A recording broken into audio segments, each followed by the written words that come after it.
Hello, welcome to Healthy Living on Asset Television. My name is Blessing Chima. On this program today, we'll be discussing on issues concerning malaria.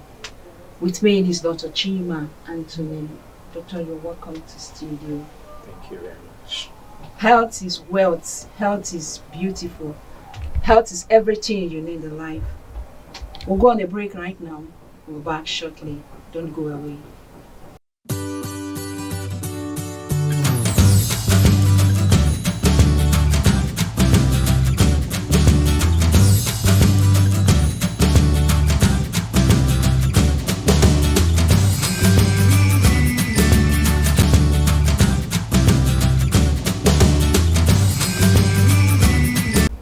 Welcome back to the doctor.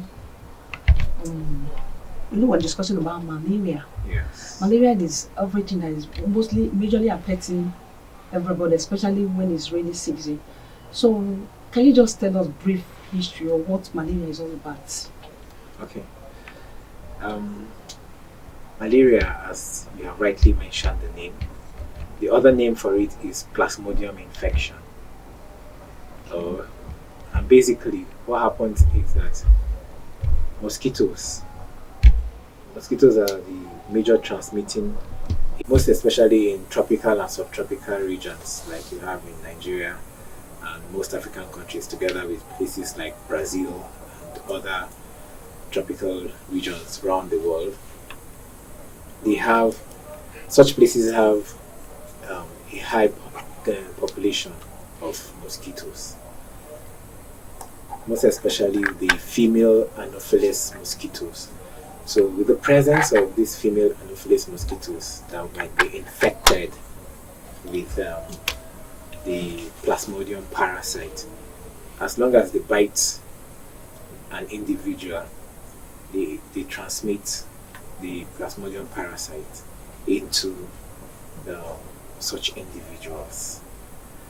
So many a times when such people get maybe debilitated with their immune system, maybe when their immune system is compromised, or after a period of incubation inside such individuals, you notice that such people now come down with symptoms of malaria. Okay. So in most of the cases you have, malaria is a parasitic infection, a Plasmodium parasitic infection. What are the symptoms of malaria? How do you know that you are affected and you have malaria? There are lots of symptoms of malaria,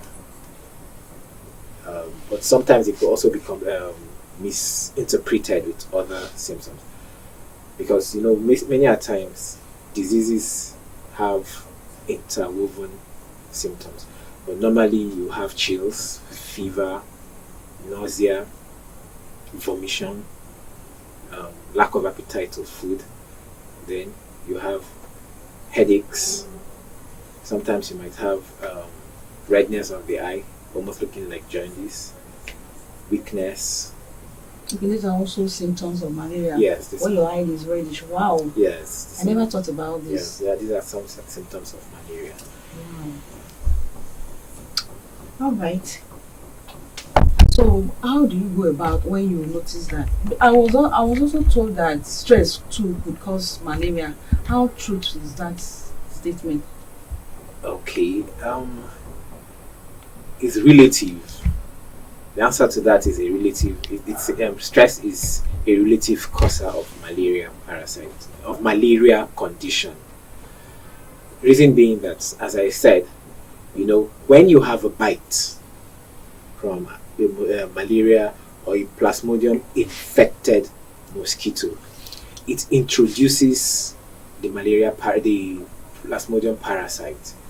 Now, there are about 4 different types of Plasmodium parasites. As I said, Plasmodium is the causative agent. That's the Plasmodium parasite is the causative agent.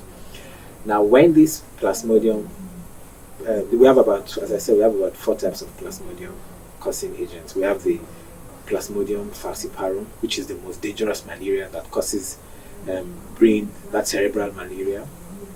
We have Plasmodium malaria. We have Plasmodium vivax, and we have Plasmodium boval. Now, when you're bitten by a Mosquito. mosquito infected with plasmodium, depending on the type of plasmodium, as I said earlier mentioned, they lodge when they take it, the blood takes it into the liver. Now it's in the liver that parasite grows, develops into what it's supposed to be. Sorry, do we have mosquitoes that are not infected? When you say infected mosquito, Yes. I'm wondering, do we have mosquitoes that are not infected? Yes, we have mosquitoes that are not infected. Those that are not infected, if they've been bitten by someone, does it cause malaria? No. Really? Yes. It's Wow. the female Anopheles mosquito is what transmits is what is almost always infected with the plasmodium parasite. The female Anopheles mosquito. They need that blood from humans for maturity of their eggs. Wow. So that's what they use in feeding their eggs. So that's why they go for they go to suck. The male Anopheles mosquito does not transmit malaria. The colex is in rare cases that they could possibly Well, transmit. how do you not differentiate between the male mosquitoes and the female mosquitoes?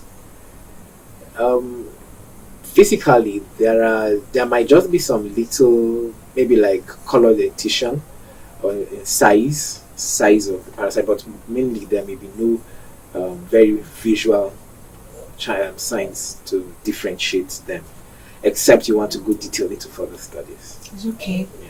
All right, we'll go on a short break right now. Don't go away. We'll go back soon.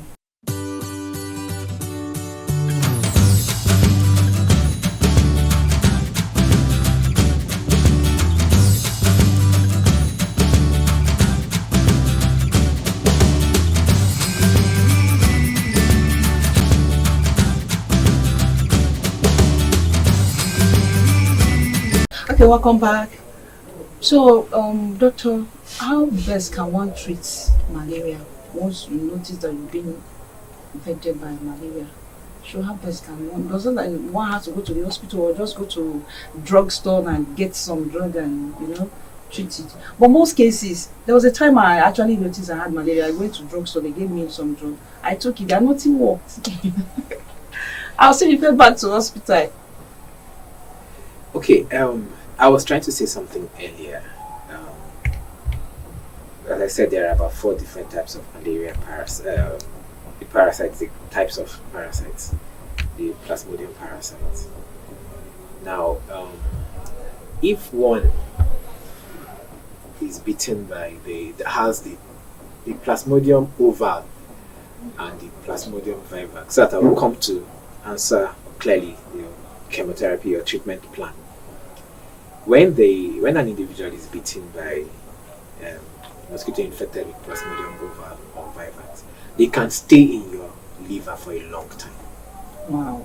For a long time, because those schizons can remain there, and then they might not be active at that moment.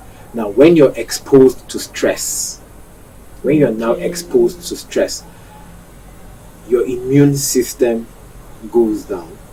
Now, if the blood threshold of the parasites that was lodged in your liver comes in and it's high enough, it can bring you down with malaria. So, the plasmodium falciparum I was trying to talk about is what causes the brain. That's where it gets to the stage of maybe advancing into cerebral malaria. Now, coming to treatment of malaria, that is, it's always good you go for diagnosis first. You go to check if it's malaria. There are different diagnostic tools or different diagnostic methods to check to be sure that it's malaria. And then sometimes your doctor too can let you know, depending on your history with him, and then the various conditions that would have played out. Now, there are different types of treatments, but it's always best to go to the hospital For diagnosis. for diagnosis and treatments. It's always best, because there might be different levels of infection, and because it might now require you having more than one session of treatment. So you might be treated with this class of anti-malaria, then maybe after a short while, the other treatment comes in. So that's why it's always good. So that's why you see some people will tell you, I treated malaria and I'm still having. Still coming It back. could actually be malaria, but it's just that the treatment session has not been Okay, well, not totally completed. completed. Can this malaria actually kill life? Can it take somebody's life? Yes, malaria can kill. Really? Yes. In fact, from the last statistics, I think in 2022, malaria alone killed over 608,000 people Wow. around the world. So malaria kills, yes. And the infection rates from the last record, as I was also mentioned from the same last record, was about 249 million people in the world were infected with malaria. So you have different stages of malaria.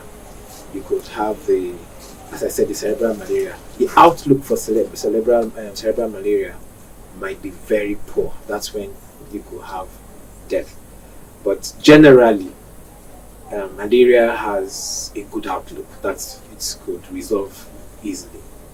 That's why you see some people after 3 days to 5 days treatment, they are really fine if the treatment regimen is properly adopted. Thank you very much. You're welcome. So you well heard it, the malaria case. If you have malaria, then go and diagnose it, and if it's positive, treat your malaria and don't take it lightly. So we ended this program for now. Always remain with us. Bye for now.